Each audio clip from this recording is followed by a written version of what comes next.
அனைவருக்கும் வணக்கம். ஒரு குட்டி கதை. கதையோட தலைப்பு என்னன்னு பார்த்தீங்கன்னா, "வன்மையானது அழியும், மென்மையானது வாழும்" என்ற ஒரு நீதி கதை. இப்போ ஒரு ஆசிரமம் இருக்கு. அங்க வந்து குரு என்ன பண்றாரு, தன் சிஷ்யர்களுக்கெல்லாம் டெய்லி பாடம் நடத்துறது. அப்படி அ அந்த குருகுலம் எப்படி இருக்கும், அந்த மாதிரி அவங்களுக்கு பல கலைகள சொல்லிக் குடுக்குறது, அந்த மாரி நிலைமையில இருக்காரு. அவரு வயசாகி ஒரு சாகப்போற கட்டத்துல இருக்கும்போது, படுக்கையில அந்த குரு என்ன பண்றாரு, சீடர்கள் அனைவரும் கூப்பிட்டு, "உங்களுக்கெல்லாம் ஒரு வாழ்க்கை தத்துவம் நான் சொல்றேன். கேளுங்க" அப்படின்னு சொல்றாரு. எல்லாரையும் உட்கார வச்சுட்டு, ம் ஒரு படுக்கையில படுத்துக்கிட்டு தன்னுடைய பொக்க வாய ஓப்பன் பண்ணி காட்டுறாரு. வாய அப்படின்னு தொறந்து காட்டுறாரு.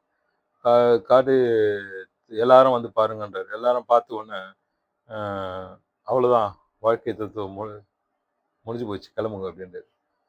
சீடர்களுக்கெல்லாம் ஒண்ணுமே புரியவே இல்ல. "என்னடா இது திடீர்னு வந்து கூப்பிட்டாரு, வாய தொறந்து காட்டினாரு. அவ்வளோதான் சொல்றாரு" அப்படின்னு சொல்லிட்டு ஒரு சீடர் மட்டும் குருகிட்ட போயிட்டு, "அ குருவே இப்போ நீங்க வந்து உங்களுடைய பொக்க வாய மட்டும் தொறந்து காட்டுனீங்க. இதுதான் வாழ்க்கை தத்துவம் சொன்னீங்க. எனக்கு ஒண்ணுமே புரியல. ஆக்சுவலா என்ன நீங்க சொல்ல வர்றீங்க?" அப்படின்னு சொல்றாரு. அதுக்கு "வாய் தொறந்து இருந்ததே என்ன பார்த்த?" அப்படின்னு கேட்டாரு. வாய தொறந்தா உங்களுடைய நாக்கு தெரிஞ்சது. அப்புறம் உள்ள பார்த்தா உள்நாக்கு தெரிஞ்சது.